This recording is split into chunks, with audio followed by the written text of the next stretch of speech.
റോമാലേഖനത്തിൽ നിന്ന് ഒരു വാക്യം വായിക്കാൻ ആഗ്രഹിക്കുന്നു. റോമാലേഖനം 8-ാം അധ്യായം നമുക്ക് വളരെ പരിചിതമായ ഒരു വാക്യമാണ്. റോമാലേഖനം 8-ാം അധ്യായത്തിൻ്റെ 32-ാമത്തെ വാക്യം. സ്വന്തം പുത്രനെ ആദരിക്കാതെ നമുക്കെല്ലാവർക്കും വേണ്ടി ഏൽപ്പിച്ചു തന്നു, അവനോടുകൂടെ സകലവും നമുക്ക് നൽകാതിരിക്കുന്നു. ദൈവസ്നേഹത്തിൻ്റെ ആധിക്യമാണ് ഈ വാക്യത്തിലൂടെ നമുക്ക് കാണാൻ സാധിക്കുന്നത്. ഇവിടെ ദൈവസ്നേഹം എന്നൊരു പദപ്രയോഗം ഇല്ലെങ്കിൽ തന്നെയും ഇതിലൂടെ പൗലോസ് ഇത് വിവരിക്കുമ്പോൾ ഇതിലൂടെ നമുക്കതാണ് വ്യക്തമാകുന്നത്. മറ്റൊരു കാര്യം വ്യക്തമാക്കാൻ വേണ്ടിയാണ് പൗലോസ് ഇത് പറയുന്നത്. ആ സന്ദർഭത്തിൽ ദൈവം ചെയ്ത ആ ഉദാത്തമായ പ്രക്രിയയെ പൗലോസ് അനുസ്മരിക്കുകയാണ്. സ്വന്തം പുത്രനെ ആദരിക്കാതെ ദൈവം ഭൂമിയിലേക്ക് അയച്ചത് ഒരു ദൂതനെയല്ല, സ്വന്തം പുത്രനെയാണ്. പാപത്തിൻ്റെ ശിക്ഷ വലിയതാണെന്ന് അറിഞ്ഞിട്ടും പുത്രനെ അയച്ചു എന്നുള്ളതാണ്. മാനുഷികമായ നിലയിൽ ആരും അങ്ങനെ സ്വന്തം പുത്രന് മരണം വരുത്താൻ അവൻ കൊല്ലപ്പെടുവാൻ അനുവദിക്കില്ല. നമുക്കറിയാം, നമ്മുടെ കർത്താവ് പറഞ്ഞ ആ ഉപമ സുപരിചിതമാണ്. ഒരു ആൾ മുന്തിരിത്തോട്ടം നട്ടുണ്ടാക്കി കുടിയാന്മാരെ ഏൽപ്പിച്ചു. അതിൻ്റെ അനുഭവം വാങ്ങേണ്ടതിന് ദാസന്മാരെയൊക്കെ പറഞ്ഞയച്ചു. ഒരു ദാസനെ പരിഹസിച്ചു വിട്ടു, ഒരാളെ മുറിവേൽപ്പിച്ചു വിട്ടു, മറ്റൊരാളെ കൊന്നു. ഒടുവിലൊരു സ്വന്തം മകനെ അയക്കുകയാണ് പിതാവ്. സ്വന്തം മകനെ അവർ ശങ്കിക്കും, ഭയപ്പെടും എന്ന് കരുതിയാണ് അയച്ചത്. പക്ഷെ സംഭവിച്ചത് അവനെ കൊന്നു കളയുകയാണ് ഉണ്ടായത്. വാസ്തവത്തിൽ അവിടെ പിതാവിന് അബദ്ധം പറ്റുകയാണ് ചെയ്തത്. കർത്താവ് മറ്റൊരു കാര്യം പറയാൻ വേണ്ടിയാണ് പറഞ്ഞത്, പ്രിയപുത്രൻ എന്ന നിലയിൽ സൂചിപ്പിക്കാൻ വേണ്ടിയാണ്. പക്ഷെ ആ പിതാവിനറിയില്ലായിരുന്നു അവന് മരണം ഭവിക്കുമെന്നുള്ളത്.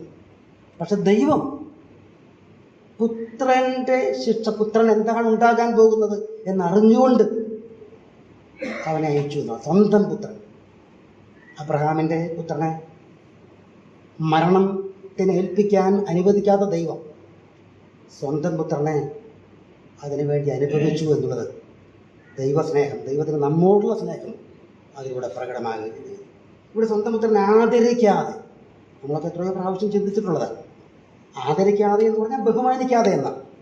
വാസ്തവത്തിൽ ആ അർത്ഥമല്ല അവിടെ ഉള്ളത് എന്ന് നമുക്കറിയാം. ഒഴിവാക്കാതെ എന്നുള്ള ആശയമാണ് അവിടെ പറയുന്നത് എന്ന് നമുക്കറിയാം.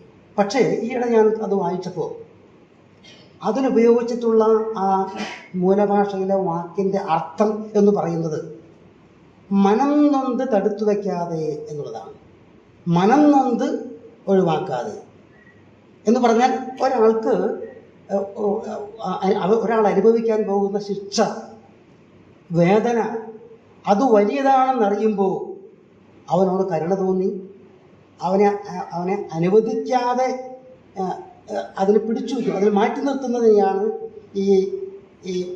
ഈ ഗ്രീക്ക് വാക്ക് ഉപയോഗിക്കുന്ന എന്നാണ് പറയുന്നത്. ആ വാക്കാണ് ഇവിടെ ഉപയോഗിച്ചിട്ടുള്ളത്. മനം നൊന്ത് തടുത്തു വച്ചില്ല. അവൻ വരാൻ പോകുന്ന ശിക്ഷ വലിയതാണെന്നറിഞ്ഞിട്ടും സ്വന്തം പുത്രനാണ് എന്ന് കരുതി അവനെ അനുവദിക്കാതെ മനം നൊന്ത് അവനെ തടഞ്ഞു വച്ചില്ല എന്നുള്ള ആശയമാണ് എന്നാണ് പറയുന്നത്. ഇവിടെ ആദരിക്കാതെ നമുക്ക് എല്ലാവർക്കും വേണ്ടി ഏൽപ്പിച്ചു തന്നവൻ. ഈ ഏൽപ്പിച്ചു തന്നു എന്ന് പറയുന്നതിലും ആഴമേറിയ ആശയമുണ്ട്. ഏൽപ്പിച്ചു തന്നു എന്ന് പറയുന്നത് അത് അവിടെയും തടഞ്ഞു വയ്ക്കാതെ വിട്ടുകൊടുക്കുക, അല്ലെങ്കിൽ ന്യായവിധിക്ക് കൈമാറുക എന്നുള്ളതാണ്. ഒരാൾ ശിക്ഷ ചെയ്തിട്ടുണ്ട്, കുറ്റം ചെയ്തിട്ടുണ്ട്, അവന് ശിക്ഷ കിട്ടേണ്ടതാണ്. പക്ഷേ അവനെ ആ ശിക്ഷയിലേക്ക് ഏൽപ്പിക്കാതെ, ഈ അടുത്ത കാലത്ത് ED മുഖ്യമന്ത്രിയുടെ വീട്ടിലൊക്കെ റെയ്ഡ് ചെയ്തപ്പോൾ ഈ പാർട്ടിക്കാരൊക്കെ പ്രതികളൊക്കെ പാർട്ടി ഓഫീസിലേക്ക് കയറിപ്പോയപ്പോൾ ആ പ്രതികളെ കിട്ടണം എന്ന് പറഞ്ഞുകൊണ്ട് പോലീസുകാർ അവിടെ വെയിറ്റ് ചെയ്തതായിട്ട് നമുക്കറിയാം. അപ്പോൾ സ്വന്തം ആൾക്കാരെയാണെങ്കിലും തടഞ്ഞു വയ്ക്കും, വിട്ടുകൊടുക്കില്ല. പക്ഷെ ഇവിടെ വിട്ടുകൊടുത്തു, ന്യായവിധിക്ക് വിട്ടുകൊടുത്തു എന്നുള്ളതാണ്. പക്ഷെ മാനുഷികമായ നിലയിൽ ന്യായവിധിക്ക് വിട്ടുകൊടുക്കുന്ന ആരെയാണ്? തെറ്റ് ചെയ്ത ആളെ ന്യായം വിസ്തരിക്കാൻ കഴിവുള്ളവരിലേക്കാണ് വിട്ടുകൊടുക്കുന്നത്. പക്ഷെ ദൈവം ചെയ്തത് എന്താണ്? തെറ്റ് ചെയ്യാത്തവനെ, കുറ്റം ചെയ്യാത്തവനെ, പാപമില്ലാത്തവനെ അവനെക്കുറിച്ച് വായിക്കുന്നവൻ പാപം ചെയ്തിട്ടില്ല, പാപം അവനില്ല, പാപം അറിഞ്ഞിട്ടില്ല. അങ്ങനെയുള്ളവരെയാണ് പാപികളുടെ കയ്യിലേക്ക് ഏൽപ്പിച്ചത്. നമുക്ക് മനസ്സിലാക്കാൻ ഉൾക്കൊള്ളാൻ പറ്റാത്തതായ ഒരു കാര്യമാണ് ദൈവം ചെയ്ത ആ വലിയ പ്രക്രിയ എന്നുള്ളത്. അതിലൂടെ ദൈവം നമ്മോട് എത്രമാത്രം സ്നേഹം കാണിച്ചു എന്ന് കാണാനായിട്ട് സാധിക്കും. ഏൽപ്പിച്ചു കൊടുക്കുകയാണ്. പിതാവ് ഏൽപ്പിച്ചു കൊടുത്തു, പുത്രനും ഏൽപ്പിച്ചു കൊടുത്തു, പരിശുദ്ധാത്മാവും ഏൽപ്പിച്ചു കൊടുത്തു. പുത്രൻ തന്നെത്താനെ ഏൽപ്പിച്ചു എന്ന് നമ്മൾ വായിക്കുന്നുണ്ട്. പരിശുദ്ധാത്മാവിനെ കുറിച്ച് എവിടെയാണ് പറയുന്നത്? എബ്രായ ലേഖനത്തിൽ നിത്യാത്മാവിനെ തന്നെത്താൻ അർപ്പിച്ച എന്ന് വായിക്കുന്നുണ്ട്. അപ്പോൾ ഈ വലിയ പ്രക്രിയയിൽ പിതൃപുത്ര പരിശുദ്ധാത്മാവ് ത്രിയേക ദൈവം പ്രവർത്തിക്കുന്നതായിട്ട് നമുക്ക് കാണാനായിട്ട് സാധിക്കുന്നു. അതുമാത്രമല്ല, നമുക്കെല്ലാവർക്കും വേണ്ടി എന്നുള്ളത് അവിടെ ശരിയാണെങ്കിൽ തന്നെയും അതിലും വേദപണ്ഡിതന്മാർ പറയുന്നത് നമുക്കെല്ലാവർക്കും പകരമായി ആ വേണ്ടി എന്നുള്ളതിന് പകരം എന്ന വാക്കാണ് ഉപയോഗിക്കേണ്ടതെന്ന്.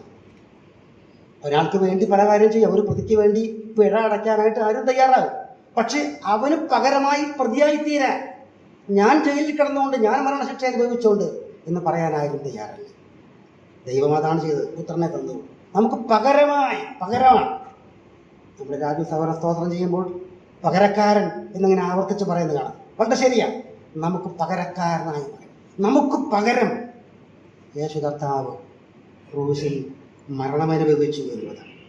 ഇതാണ് ദൈവസ്നേഹം എന്ന് പറയുന്നത്. അതുകൊണ്ട് പ്രിയമുള്ളവരെ, നമ്മോട് ഇത്രമാത്രം വലിയ സ്നേഹം കാണിച്ചു. നമുക്ക് എത്രമാത്രം ഇത് വിശദീകരിക്കാൻ ശ്രമിച്ചാലും അതിനേക്കാൾ ആഴമേറിയ കാര്യമാണ്. നമുക്ക് വിശദീകരിക്കാൻ പരിമിതിയുണ്ട്. ദൈവം അത്രമാത്രം സ്നേഹം കാണിച്ചു. നമുക്ക് വേണ്ടി പുത്രനെ തന്നു, നമുക്ക് രക്ഷ തന്നു.